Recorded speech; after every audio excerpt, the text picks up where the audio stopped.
Welcome back to the Super Data Science Podcast, everybody. Super excited to have you back here on the show. Today we've got a special guest calling in from New York, Emmanuel Letouzé, right? Yes, Great. welcome, Yes. Emmanuel. Thank you very much. Thank you for having me. Excited to have you.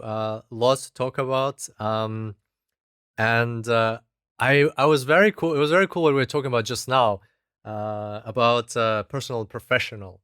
And you're now father of three girls, right? So let's maybe continue that discussion. How has that changed your life? How has that changed your perspective? Um, as all parents, it changes your day-to-day routine. Mm-hmm. Obviously, you're quite tired, but then there are, of course, like deeper changes. It changes your priorities. What matters. Also, your perspectives. I think on life. You tend to be less self-centered, less egoistic, to think maybe like longer term, because you're thinking about the kind of world that you're gonna live in. And I would say, especially having had so like initially two twin daughters 10 years ago, and now like an 8-month old.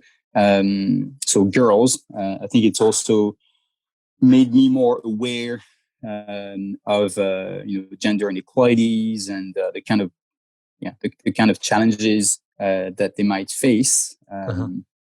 and wanting to work more on gender, and for instance, we have projects with DataPop about gender-based violence, which have Mm. been promoted quite a bit. And so, I mean, there's no counterfactual, so I Yeah. don't know if I would have done that Yeah. or to that extent if I had not had daughters. But I mean, the fact that is, I think it had an influence.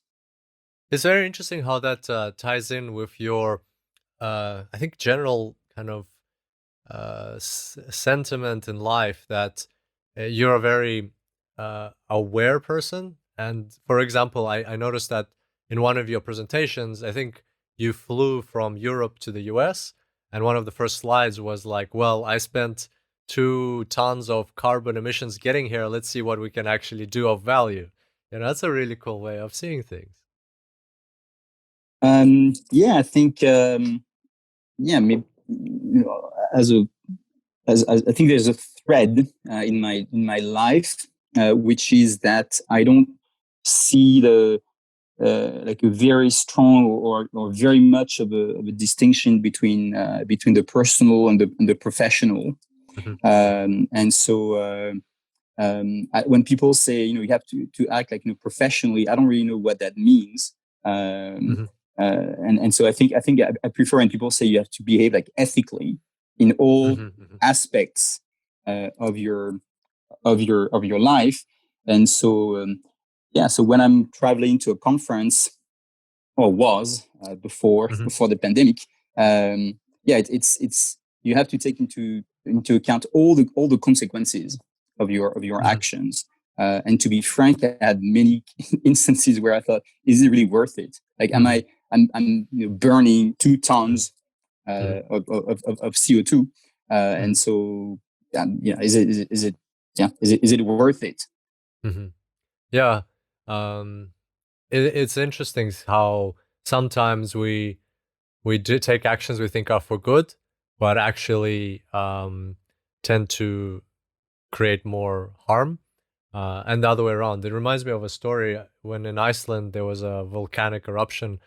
I think it was like maybe 2010. I'm not sure exactly about the year, but because of that volcanic eruptions, all planes were grounded for several weeks in Europe, and in essence, that meant that the amount of carbon the planes would have emitted would have been more than the volcano. So it was a carbon neutral volcano. I saw some journalists presenting on that. So it's Yeah, no, you yeah. I actually remember that, like the cloud that was over uh like a big part of Europe. yeah. Yeah, as a result of that. Yes, and I think I mean, especially especially now with COVID and what it has revealed. I Hmm. think about the state of the world and the structural fault lines and the structural systemic inequalities, like racism, sexism, but this sort of like also like pandemic of poverty and inequality. I think it's really a time where we have to all reassess our ways of life. Mm-hmm. And I think it's a good opportunity to do that and just pause for a little bit, like think about what matters, the kind of world and societies that we want, also like our children, to sort of like live in. And so not flying around the globe is one of those like small changes, but I think there are also like deeper changes that we have to make. Yeah, absolutely. Is that why you started Data Pop Alliance? So when you say like why, you mean sort of like to what was the motivation? Because it's an NGO, right? So it's a not-for-profit organization, non-governmental. Why? And it looks like a big undertaking, and I would love for you to tell us more about it just now. But to start off with, like, what motivated you to start this organization? Yeah, I mean, of course, I mean, I could I could talk for hours about the nuances and the all the different threads, but we don't have that time, and probably few people have that interest. So I mean, in a nutshell, I think there were like short-term like determinants or drivers, and there are like deeper like determinants and drivers. And so the short-term ones were that. So in 2011, like 2010, 2011. So these were the very early years of what's become to be called the data revolution, of course, which we are now. And your podcast is like definitely one of the both like signals and example of what's happened over the past decade. And so I was working. I had worked for the UN before, and as an economist, which is more like my background. And then I was working at UN Global Pulse, where I wrote a white paper on so-called big data for development. And so I had already like entered that space, so to speak, and started thinking about how big data science could basically help improve, change the world. And then we might get to the deeper root causes or drivers of why I wanted to do that. But at any rate, I felt I felt a bit frustrated at times by the UN bureaucracy, the fact that it's very hard to talk about politics and political economy at the UN because you have to deal with member states. And so you have to walk a fine line. And so I wanted to have, it was clear to me that I thought data was going to be this like, defining factor or feature of at least the next couple decades. That it was going to be very powerful, that it was going to be very disruptive, and I wanted to do something about and with it. And then from there, I wondered, okay, what can I do? I'm pretty independent in terms of personality. I don't like authority very much. Or let's say I have an authority issue sometimes. And so I thought, okay, I have to create something of and on my own. I didn't want it to be for profit. I didn't want to create a startup. And so, I decided to create an academic minded NGO. So with like colleagues, partners, people in my network at MIT and Harvard and the Overseas Development Institute. And I wanted to do different things. I wanted to do trainings. I wanted to do policy advocacy, policy advice, research, of course. And so that was in 2013. And so that was sort of like that was the how it really began with with just those ingredients. And just to end on that, like the very beginning of Data Pop Alliance, it actually started, or I had the idea after a discussion with Kenneth Cukier, the data editor of The Economist, at a conference in Los Angeles. And after the conference, we went to a bar and we had a pretty long discussion. And he asked me, okay, like, what do you want to do, like, in life? And I told him a little bit about this idea. And he just said, just, go for it. And like, for me, this was really so like the sparkle. Hmm.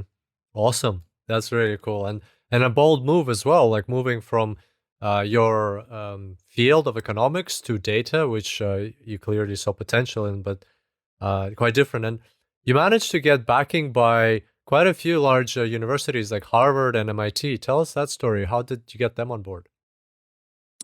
Um, so yeah, I mean, there's always been different threads, I would say, like Yeah. in my life.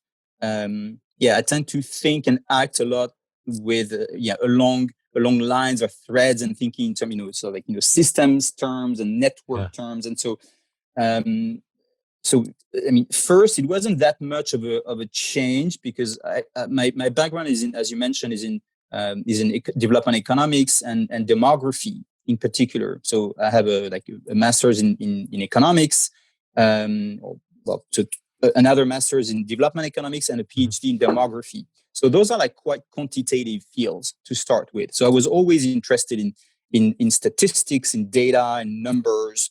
And actually, my first job, which we might get to, was working on official statistics for the French government in Hanoi, in Vietnam. So with the National Oh, okay. Statistical Office of Vietnam. So there was always a bit of a thread, and we started working, for instance, on data Uh-huh. mining in Vietnam in 2002, which I had never heard of. Uh-huh. Wow. But then, and so over the years, I built a network of people. I mean, I just met people while being at the UN, while then working at Global Pulse, in this like nascent field of computational social science and data science.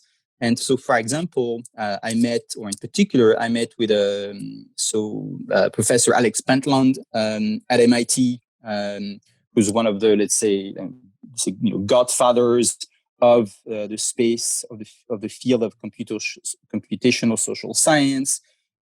Then I also met with people like Patrick Vink Hmm.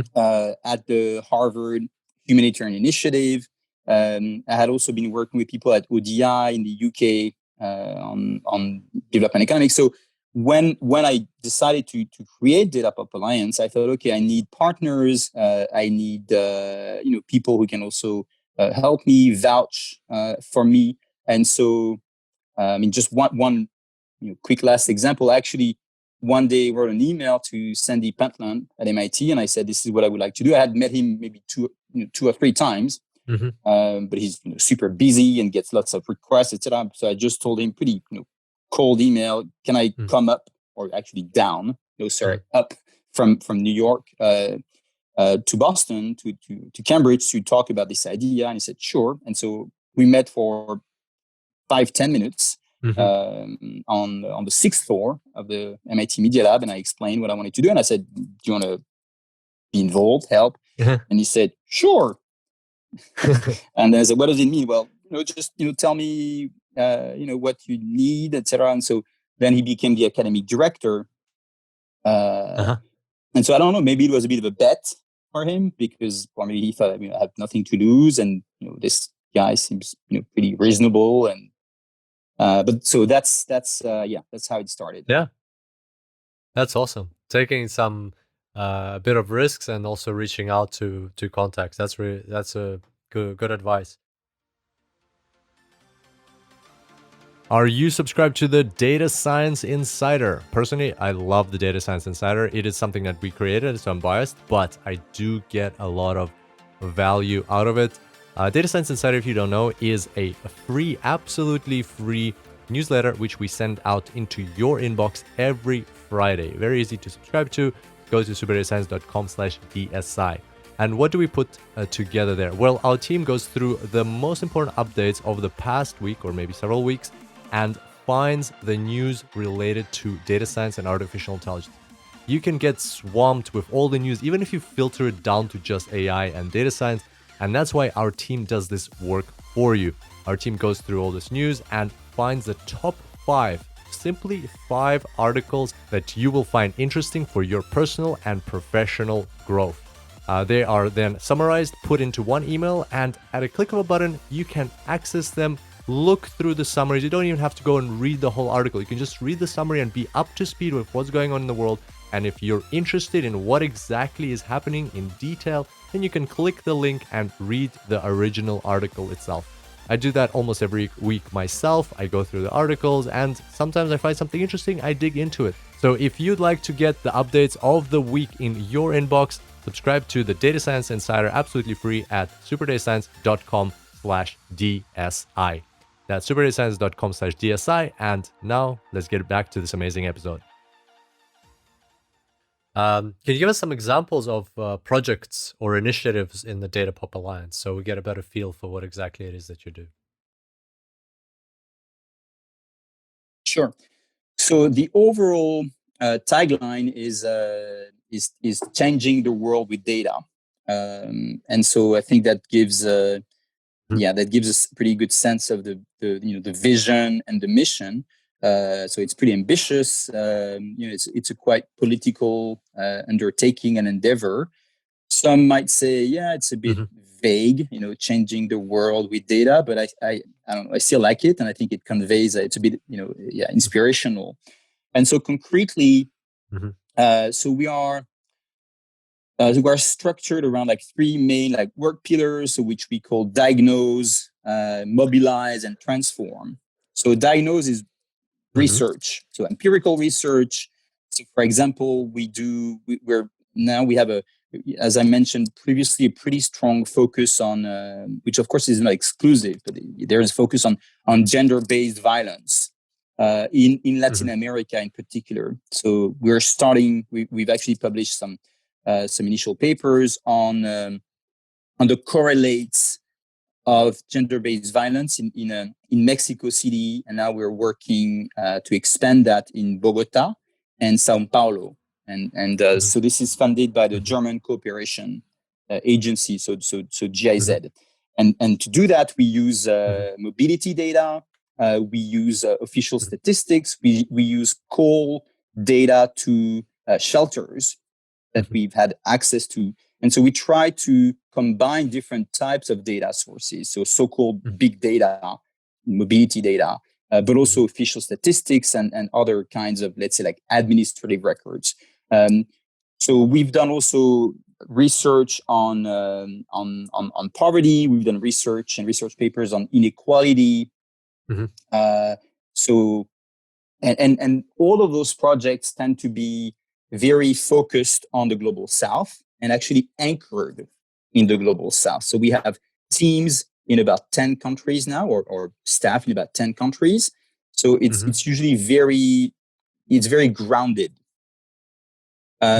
We also do strategic evaluations on digital transformation, for example, and we've helped the European Commission do their evaluation of digitalization programs in Sub-Saharan Africa, and currently we're working with WFP on digitalization, and so and they just got the Nobel Prize for Peace, and so we were pretty, not proud because we don't have anything to do with it, but just happy and excited to be working with them. So the second thing we've done or we do is mobilize, and so under mobilize, it's I think the best way to describe it is to think about we want to build capacities and communities, and so we want to build data capacities and communities. And I think a key concept here is that of data literacy, or literacy in the age of data. And so we want people to be more aware of the main tenets of the data revolution, what is done with their or our data, how it can be used, what kind of skills they need, how they can be advocates. And so we've done trainings in about 12 countries with the UN on the Sustainable Development Goals. So that's one of the things we do. And the last thing we do is under the transform pillar, we advise some partners, clients, bilateral agencies on their data strategy, on data sharing, agreements, protocols, systems. We have also supported the Colombian government in designing Colombia's first data strategy, like national data strategy, and in general, we try to develop also solutions. Another project that I might talk about is the open algorithms or PAL project. So that's pretty much what we've done. And just last word in terms of, I think the key features or the defining features, elements of Datapop are that it's pretty academic, academically like grounded. But also so it's very locally grounded as well. It's mostly in the global south and with global south partners. And there's also a bit of advocacy and a bit of activism in our DNA.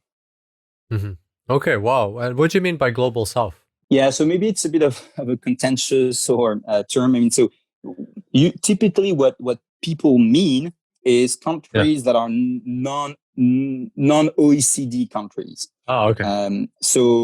And then, but actually there are exceptions. So, for example, Mexico and Colombia are both OECD countries. So it's the sort of like the rich countries club of sorts. There are about less than fewer than 30 countries, and so it would mean that you have 170 plus who are global south.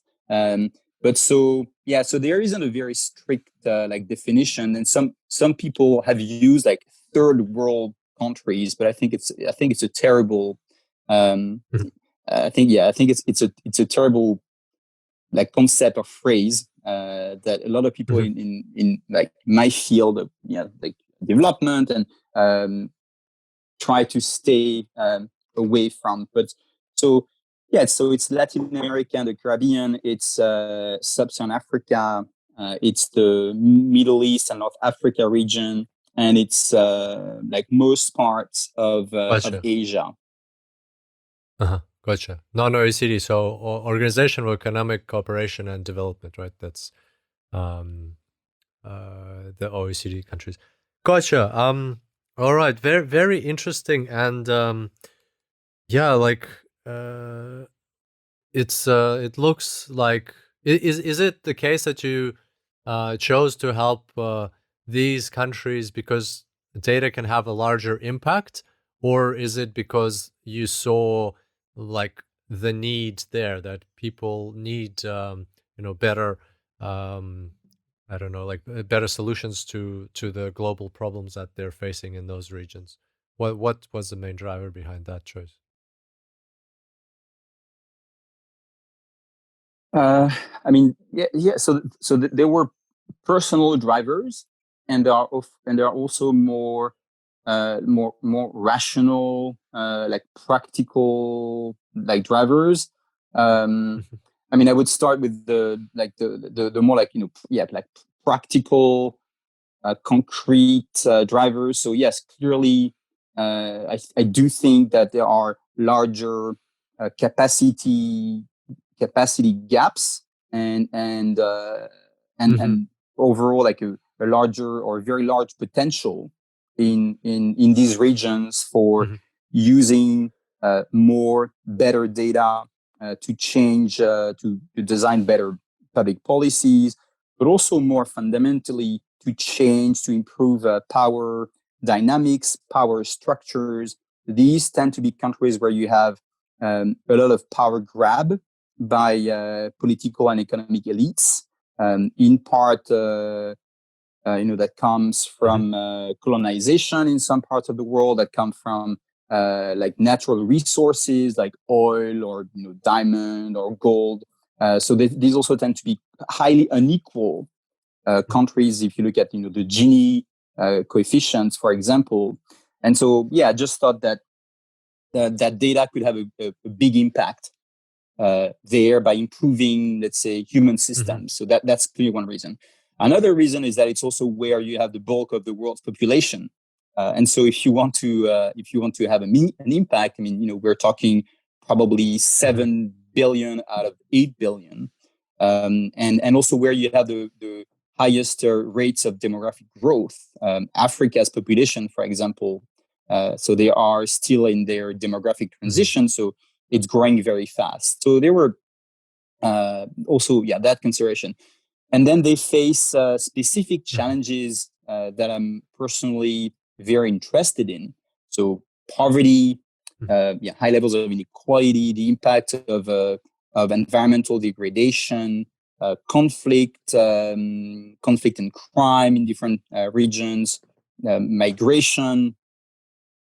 And then there are more so like increasingly geopolitical or political questions about data sovereignty, the fact that, for example, Sub-Saharan Africa is becoming sort of like a bit of a hotspot for competition between the US, China, Europe, but also African actors when it comes to connectivity, data centers, etc. So I think these are also like very, very interesting regions. And of course, last but not least, like things around like gender equality, gender-based violence. So there's a lot that interests me. And I would just say, Awesome. Then we can talk more about it if you want. But on a personal level, I spent a lot of time growing up in traveling with my parents first, and then for work. I did part of my studies in Senegal, for example. So I always had a sort of the bug or the drive to actually work in these regions. Yeah, no, I completely agree. It's important, like if you have the opportunity to expose yourself to different cultures and see how the world is different and what other problems they're facing there. I think this would be a good segue to your UN paper, Big Data for Development. I believe you wrote 2 papers for the United Nations. I only read the abstract of one, I think the 2019 paper. And where you talked about some very interesting concepts about how data is being used currently to address some of the world's problems. But is it really being used to address the world's problems, or is it used just to measure them? And we haven't spoken about this, but you do cartoons, like for explaining concepts, and some of those cartoons you use to explain data. And in this particular report, there's I think on page on one of the first pages, there's a cartoon illustrating the whole situation. Let me just read out what it says. This is page 3. And somebody speaking at like a big assembly saying, the data revolution is here. The good news is we can now measure your poverty levels at amazing levels of geographic granularity in real time. The bad news is we still can't do anything about it. So I found that very interesting, and I found it also close to my heart, because for a lot of our courses in what we teach, we use the World Bank data. There's a lot of geodemographic indicators, poverty, mortality rate, I don't know, like electricity consumption, GDP per capita, all these things. I'm used to working with them, and like the way you put this into your UN paper was interesting. That yes, we can get better and better at measuring these things, but will that actually improve the way of life of people and make changes? And you have a really cool quote here. You said, politics often trumps statistics in shaping policies. Right? You can have all the data in the world, but at the end of the day, it might come down to politics. So could you tell us, in a nutshell, what are your thoughts on, are we using data and AI to just measure things? And does that imply automatically that things are going to change? Or do we need to use them somehow differently in order to bring about this change? And if so, what are the ways that we can use data and AI more to help the world and help improve these economic indicators? Yeah. So yeah, likewise, this is basically I was going to say my life, but it's not my life. It's my work. But yeah, as we've hinted or mentioned, I don't see a very strong a distinction between both. And I think actually often we tend to build like walls when there should be just little fences that you can easily jump back and from to between the personal and the professional. So yes, I mean, so that's the big question for me, and it is this question of whether and how, so under which conditions measuring X actually helps affect that X. Uh-huh. And it's a fascinating question. I think what this cartoon was saying. So it is a cartoon. So the nice thing about cartoons is that you can be a bit simplistic. You can just look at one angle, one part of the problem. And here I'm basically saying, well, we in the data science for good community tend to be a bit complacent. We tend to have this simple vision of the world where we say, oh, all that we or policymakers and governments and economic elites and political elites need are better data. And if Mhm. only we or they well-intended kind of like Bismarckian leaders had better data, then surely we would make better decisions. And I think what this cartoon is saying that, well, not really. If you look at the list of countries around the world, just as an example, and you ask yourself, why are there so much gender inequality? Why is there so much corruption? It's not. It's You cannot make a very convincing case that it's because these governments and political leaders don't have the data. But it Mhm. doesn't mean it's just mostly or more often because they don't have an interest, Mhm. because Mhm. they are well, they're fine, they're doing well, they don't want things to change. Mhm. And so I was a bit frustrated indeed by this, and I've been a bit frustrated by this, this narrative of the data revolution. And now the question is, okay, so what do we do? How can data matter more? Mhm. How can measurement matter? How can you have those feedback loops, which you actually have in an AI system? Like an Mhm. AI system is able to learn from feedback, so from measurements, and it's Mhm. able to do that very well. Like driverless cars were very bad 10 years ago. Most people thought that it would never work. Google Translate was very bad 10 years ago, and now it's gotten better because it's actually these systems are able to learn from data. So you do have the feedback happening. Mhm. And Mhm.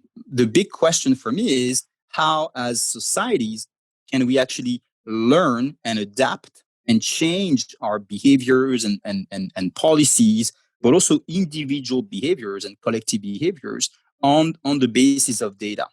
And Mhm. so you get to things like, I mean, it's quite close to evidence-based policymaking, but I think it's broader and deeper than that.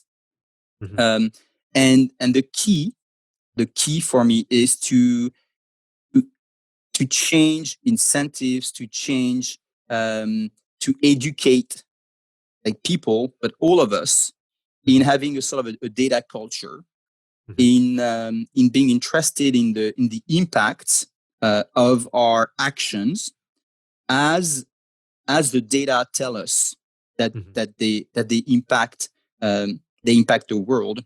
And so Mhm. there's also a lot of psychological work that has Mhm. to be done, so that we look at the data, we think, okay, what is driving this? What is the data telling us?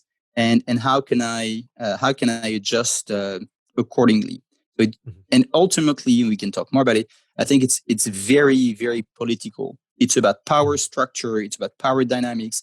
It's about who has access and who is controlling this new resource of the century, Mhm. which is data. Mhm.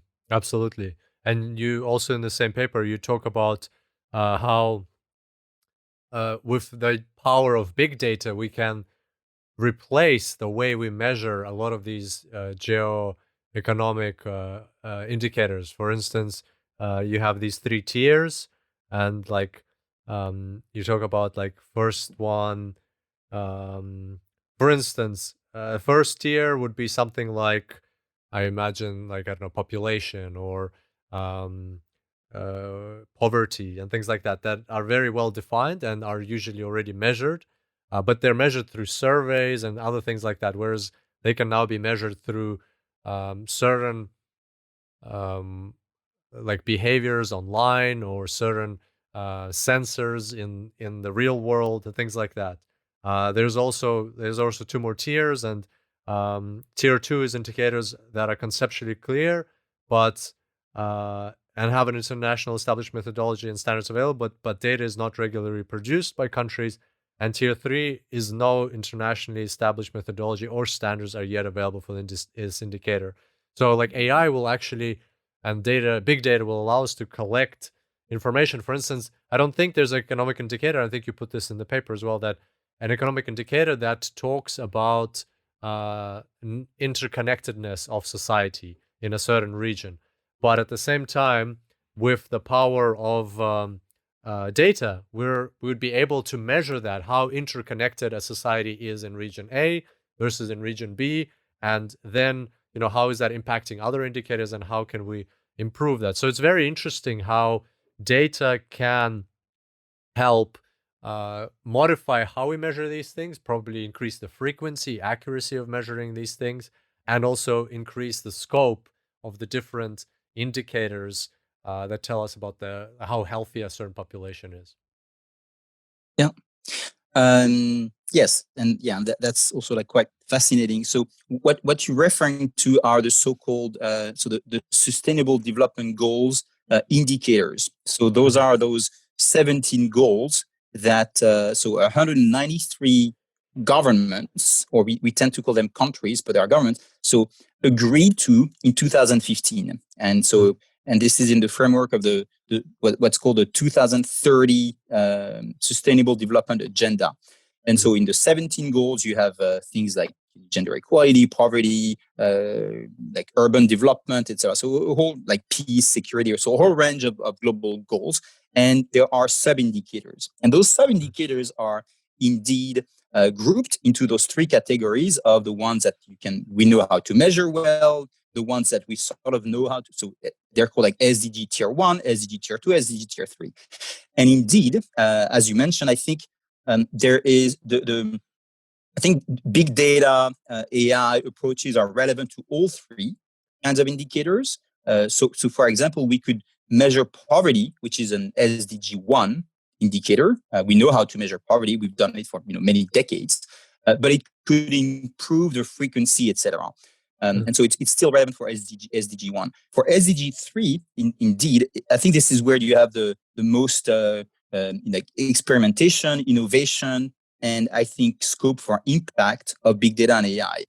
So things like social cohesion, social capital, and like different forms of social capital, which are referred to as like bonding and bridging social capital, trust between governments and between people and governments. So those are things that are typically not very well measured, and they're hard to measure because they're very psychological, cultural, behavioral. And in these data, so you can think of call detail records, like how people call each other, which groups call each other, how people talk about each other on Facebook, for example. So political polarization. If people say on Facebook, "Oh, I had to give a bribe to a police officer," and those are some SDG 16 in particular. And so there is clearly here a big role for those kinds of innovation. I will just say that this is really hard work. So we've done some pilots in countries like Botswana. We're doing sentiment analysis currently in places like Equatorial Guinea, like Togo, like Lebanon, Jordan.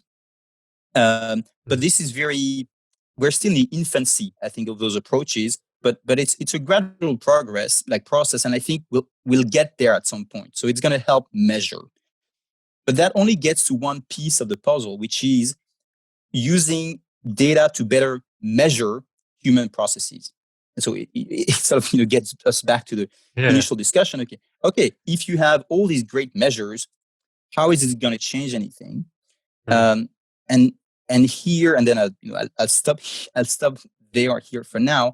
Here, I think we get to the difference which between the different two main roles of data, which is one, data as a lens or lenses on the world. So you can see the world through data in very imperfect ways.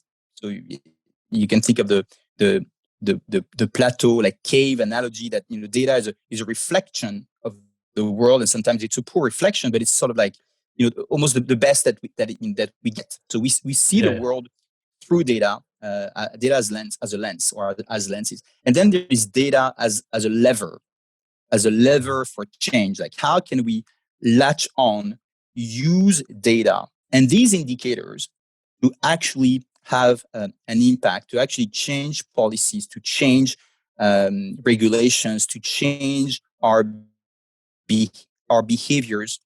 And part of the answer is in better measurement, but not only. Okay. So what can we do to this lever part? Like, I understand what you're saying. I just want to like get the to the meaty part. Like, how do we use data as a lever? Like, I only know about, okay, use data as a lens, even like in a business sense or in a government sense. Okay, get some information, give some insights, and then the business decision makers make the decisions. But how can they actually use data as a lever? What do you have any like I don't know, examples of that? So let's say, like, conceptually, I think there are different ways, but also like concretely, I mean, there are very simple ways in which data is and has been used as a lever. I mean, right now with COVID, for example, you can see that some decisions in I would just take like France as an example, and I'm not saying it's the best example, but just as an example, well, there were data that showed that it was a first wave. There were models that showed that so many people were going to die in the absence of some measures. There were mobility models, etc., that were also used using cell phone data, like including cell phone data from Orange, for instance. And the government said, okay, if we don't do a lockdown, a very strict lockdown, then it's going to be a public health and economic and social disaster. So we're going to lock down the country for about 2 months. So that's a very clear example where data is used as a lever, and there are many other such examples. So that's really like the entail, I would say, of the measurement, like theory of change or causal change. You measure some things, and you say, on the basis of that, I'm going to make that decision. What is interesting here is, what are the requirements for this to happen? So you need people who trust data. You need people who trust, science. You need people who trust the government. In France and other countries, a lot of people just agreed to be locked down, and it wasn't by coercion for the most part. It was just because there was this shared belief that indeed it was the best thing to do, and so people had some good level of trust. And so you need those ingredients to actually, for data to be used as a lever. I think, and also a very interesting part about data is that it's also sort of like a language, and it's also a culture.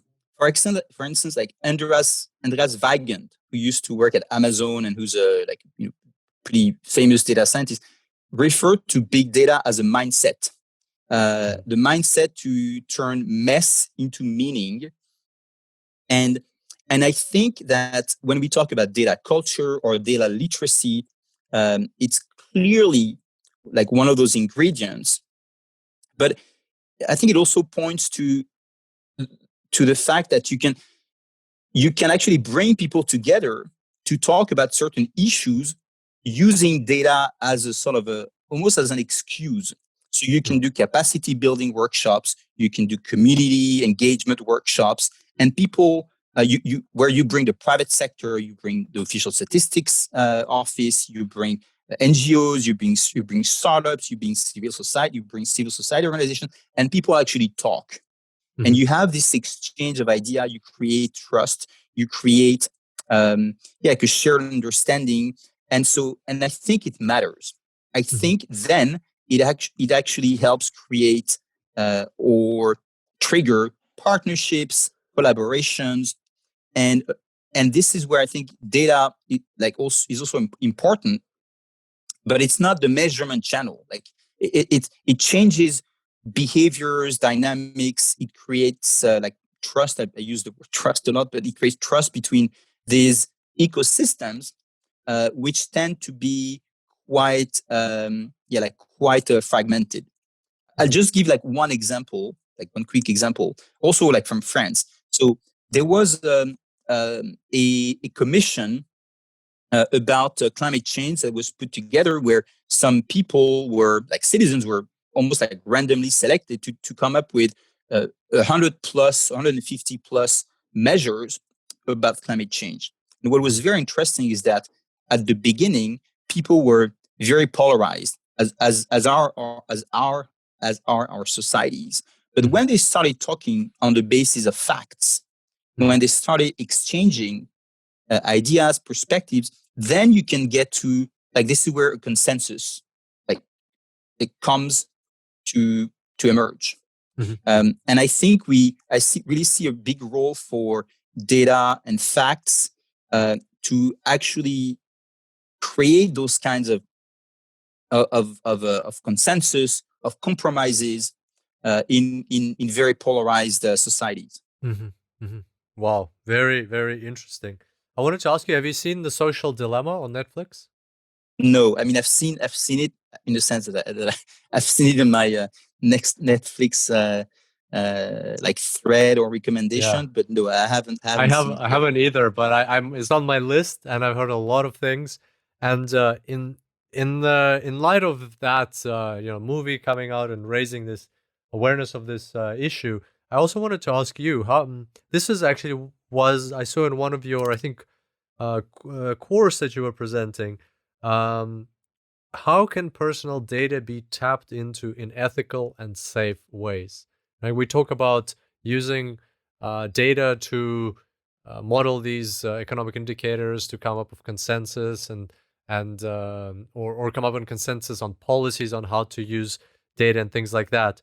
But a lot of it will require will be enhanced by the analysis or by the access to certain elements of personal data. How do we walk the line of using that to empower decision making and using data as a lens and as a lever, but at the same time not overstepping the boundary and allowing unethical things to happen because of this? What are your thoughts on that? I mean, first of all, you said lever, and I would say lever. So maybe we talked about learning. So maybe I just learned that. I'm not sure myself. I think it might depend on the country. Okay, I'm happy to go with either. But at least pronounced lever. But yeah. At any rate, so that's also a very big, very very very big question, and there have been and there are attempts and some directions. I just want to take like 20 seconds to just provide like one more argument for this lever argument, because yeah, sure. I mean, it's I think it's very important, and I'm still trying to think about what it means, what it implies, what it requires to actually use it as a lever for change. And I think one way is really along the lines of this Commission on Climate Change. If you, as we want to do in these projects about gender-based violence in Mexico, Colombia, and Brazil, if you organize focus groups or discussion groups with women, but also men, about these projects, so you try to take their perspective, etc. I think that can have an effect, like above and beyond the effect of the model or whatever, the predictive model or the insights that we're going to glean and yield from the data. So I think it's a bit like maybe like rehashing what I said about bringing different perspectives. Like concretely, I think for some of those women, it might be the first time that they actually get to talk about these experiences, and so as a consequence, perhaps later they will be more inclined to report cases of domestic violence. So there's also I think an empowerment. There's also like a psychological like argument that I think is quite important when we think about how data can really matter, can really make a difference. And ultimately, and I will stop there and then go back to your question. Ultimately, it's really what is fascinating and promising is that it's really down to us as individuals. It is our choice to stand up in the subway to give up our seat or not. It is up to us to do all those things that collectively make up the world the way it is. It is up to us to decide if we buy everything on Amazon or just what we really need. And if we don't need, if we can go next door to buy something, then I think it's better if we do that. Now, to go back to your question about tapping into so what's called PII, personally identifiable information, or like personal data, private data. So there's different ways it's called, and actually a range. So in short, the way it's done is typically by not opening the data itself. So let's call it like the raw data. I mean, some say that it's an oxymoron, like raw data, but not opening the raw data because it's just too sensitive, and there are commercial considerations, ethical, privacy considerations. But instead allowing some computation, some analysis to be performed on the data through a question and answer or through question and answer mechanisms. So what we would be interested in, for example, is so looking at mobility data, for instance, from cell phone activity. So those little sensors and trackers that we all carry on us. You would want to know things like what is the current population density or distribution in a given area? Is it changing by more than 10% from some baseline?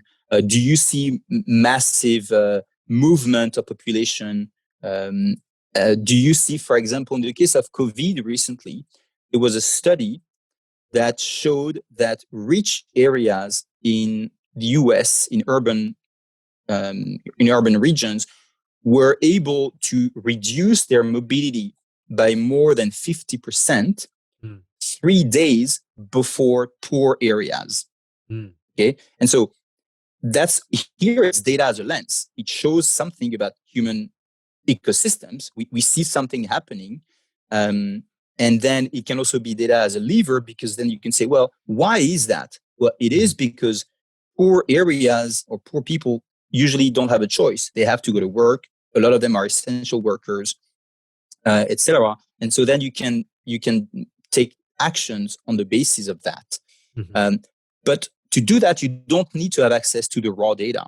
So you can just set some feature. You can just partner with the telecom companies and say, can you tell us if, when, where mobility, as measured by some algorithms, according to some metric, where mobility has declined by let's say 50%.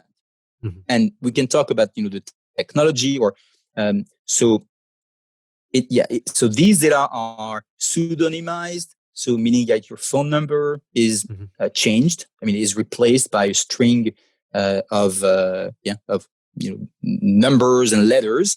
So it's not anonymization. It's no longer called anonymization. It's called pseudonymization because it's replaced by a pseudonym. And then it's also aggregated. And so the big question is, how can it be re-identified or not, and at what level? And so there's a whole strand of research on that. But that's the gist of it, this question and answer mechanism based on pseudonymized, aggregated data. Gotcha. Pseudonymized. That's very insightful. Thank you. This has been so fast. We're slowly getting to the end, actually, and I still have so many questions. But I'll ask this one that's I think will be interesting. What are your thoughts on how data can help with disaster resilience? We're entering a world where there's more and more, changes happening fast, including like fires in Australia, this COVID situation, and there's going to be other disasters that strike. What are your thoughts on data and disaster resilience? Yes, another fascinating topic. Actually, we worked a few years ago, as Data Pop Alliance, on a series of case studies and a report on using big data for climate resilience with DFID, so the UK's development agency, and it gets to things like about complex systems, and I mean it's super interesting. I think I see like two main ways.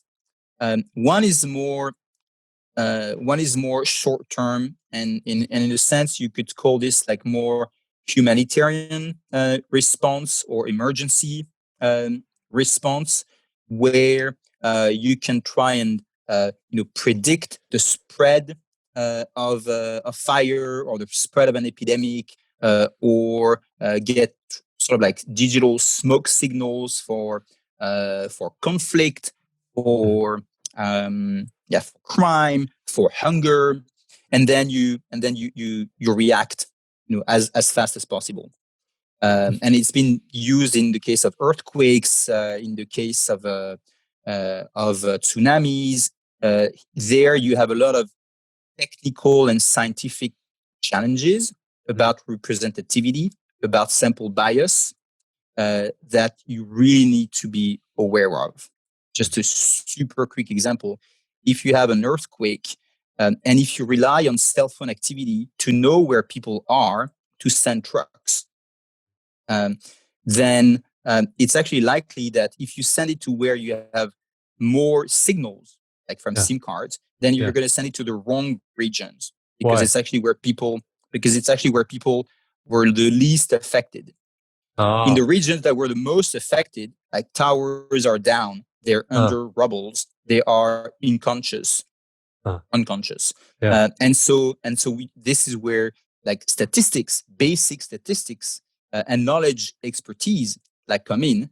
People should be able to tell the respondents who would look at a map of hotspots, no, like you're getting a wrong signal. You're going to make a wrong decision because you don't understand like basic statistics. So that's one way. Another, I think, is, let's say, more in the development or societal development sphere, which is more upstream and maybe like more long term and more challenging, which is how can data help us adjust our behaviors or collective decisions in ways that make those events less frequent, less violent, and to different degrees. So it can be about using less electricity. It can be about using our cars less. It can be about being less violent, less greedy.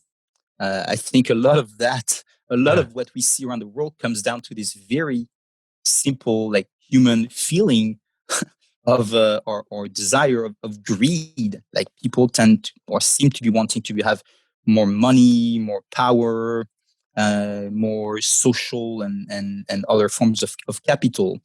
And one of my hopes is that by learning from data, by being more aware of the consequences of our actions, then we could change our behaviors and societies in ways that would make them more resilient. Fantastic. I love it. Ties in data and consciousness, how data can help us on the path to becoming more conscious as a species. And some people argue that shift in consciousness is absolutely necessary in order for our planet and our species to survive. Yeah. Just one quick thing, very quick thing here is that sure. I think, like, really, I've said at the beginning, but I think it's really maybe a once in a lifetime opportunity for us, including as data scientists, to really make a contribution, to really try and change or improve the world, and not in superficial ways. And sometimes there are trade-offs. It's very political. I think sometimes I'm quite frustrated by the data for good movement, because it doesn't really get to the deeper power dynamics and structures that underpin and preside over some of the outcomes. And so one example of that would be there are projects right now that are partnering with very big banks. And I'm not going to name them because it's not about naming and shaming, but very big banks. And that have a pretty, I think, shady record when it comes to, doing illegal things, ripping off clients with a very high fees, etc. Whose CEOs make $30+ million a year, and so they partner with those big banks, and they say, well, it's going to help because we have credit card transactions, and we're going to understand the effect of COVID, etc. But it doesn't really get to the root causes, and it doesn't really get to it. It's not very. It's a bit complacent, I think, is my point. And there is always a fine line. You have to work, in the existing world, but I think we have to be a bit bolder. Gotcha. Interesting. Yeah. It's a very interesting perspective, and I agree. We need to be conscious of how we approach these things. Okay, Emmanuel, a wrapping up question for you. So, from all your experience with economics, with data, with the UN, with the Data Pop Alliance, from the things you've seen, what do you think the future of data science holds in the next 3 to 5 years? What is coming our way in this space? I would say some big trends and then some big hopes. Okay. So big trends. Increasingly. So like I think like fintech, like, of course, is growing like very fast, and I think COVID will accelerate a lot of those trends. Likewise, I think we see a big move towards digital identities, and with all the sort of the risks and benefits of many people having actually digital identities. And so I think for data scientists, it will mean being aware of the surroundings of these mega technological trends, and not focus only on crunching data. And so increasingly they will have, and we will have to think about architectures,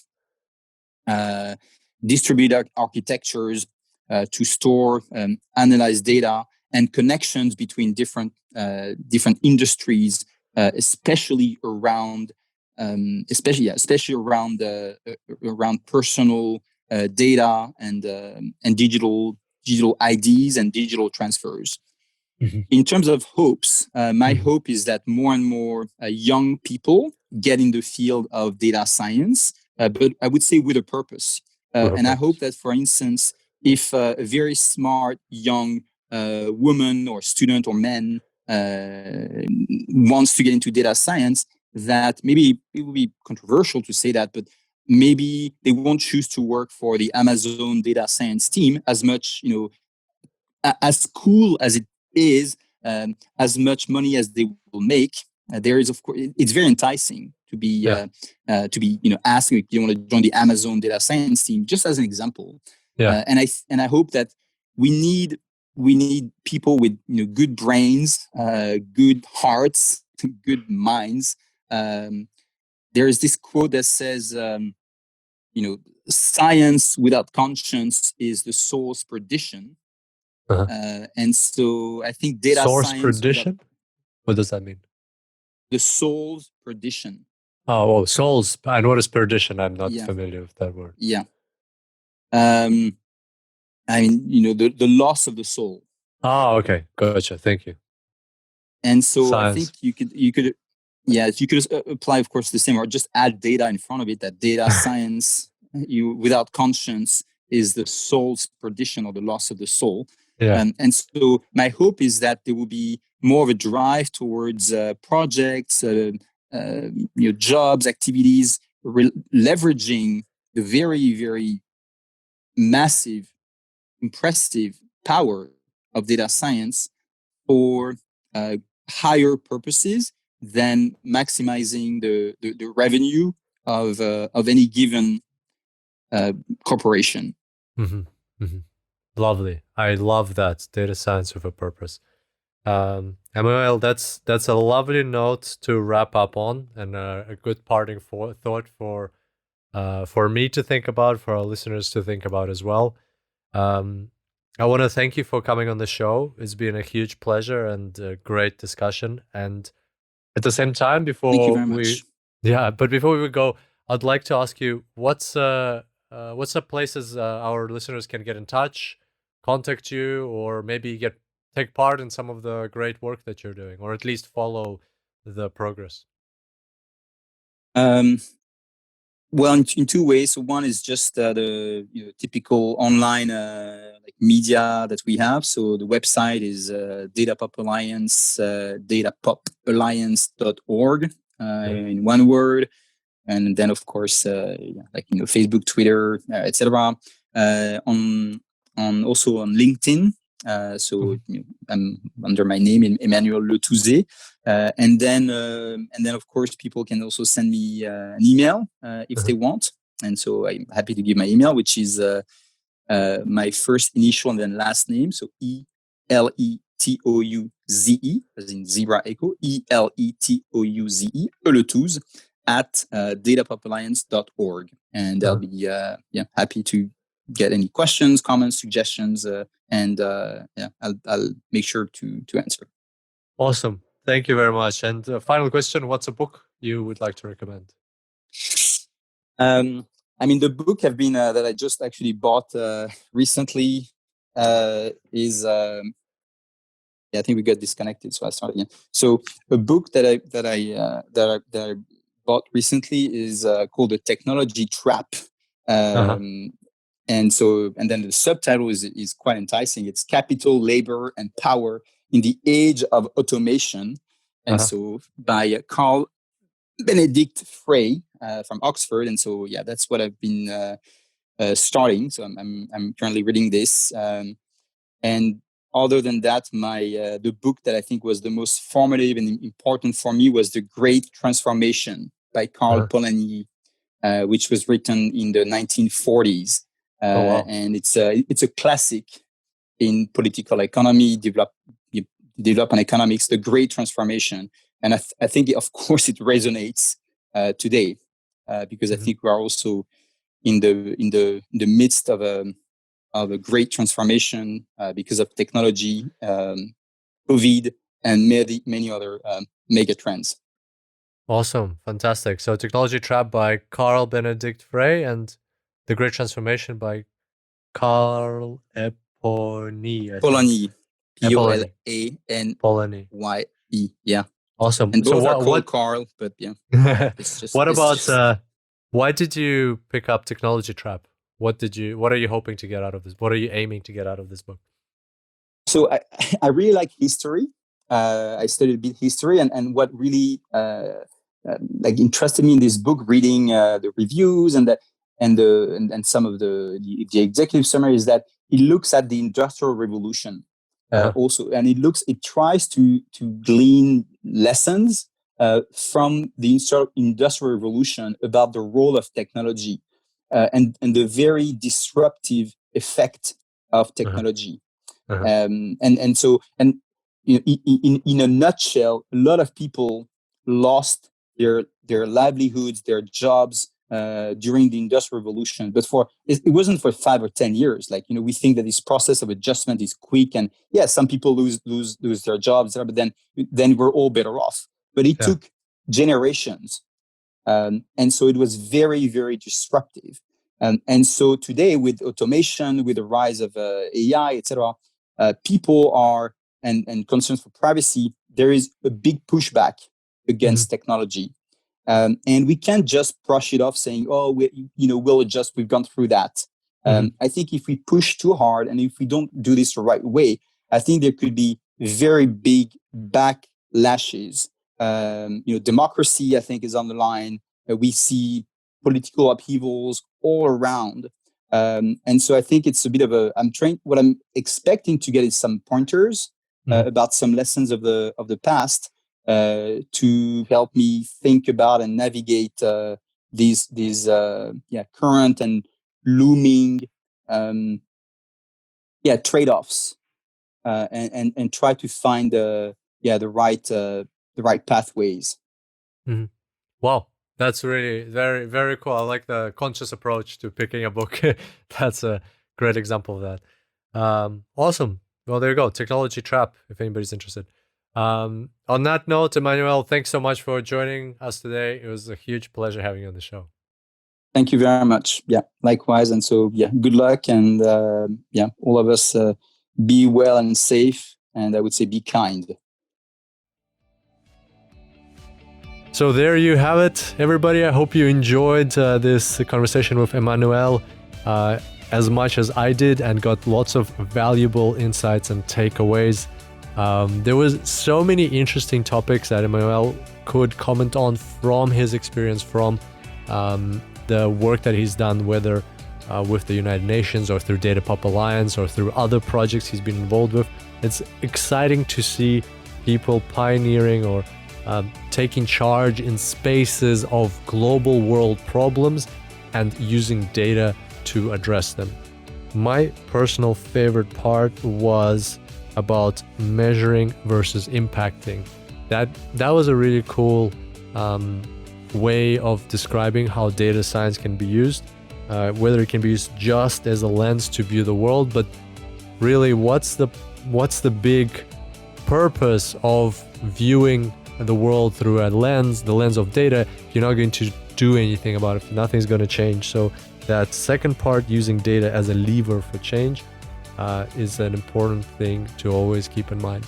And I also appreciated quite a lot that what Emmanuel said at the end, that we need to be using data consciously, and that data science, or the saying goes, science without conscious is the soul's perdition. But also you could add data and make it data science without conscious is the soul's perdition, or the loss of the soul. So definitely something to think about. And on that note, as usual, you can get the show notes for this episode at superdatascience.com/413. That's superdatascience.com/413. You will find the transcript for this episode, any materials we mentioned on the shows, any links, and Emmanuel actually promised to send us a cartoon that he drew up to put up there, so you can check it out there as well. And if you enjoyed this episode, then make sure to leave a review on iTunes or wherever you're listening to this podcast to help spread the word about this podcast to the world, and let's make it a better place together. On that note, I'll see you next time, and until then, happy analyzing.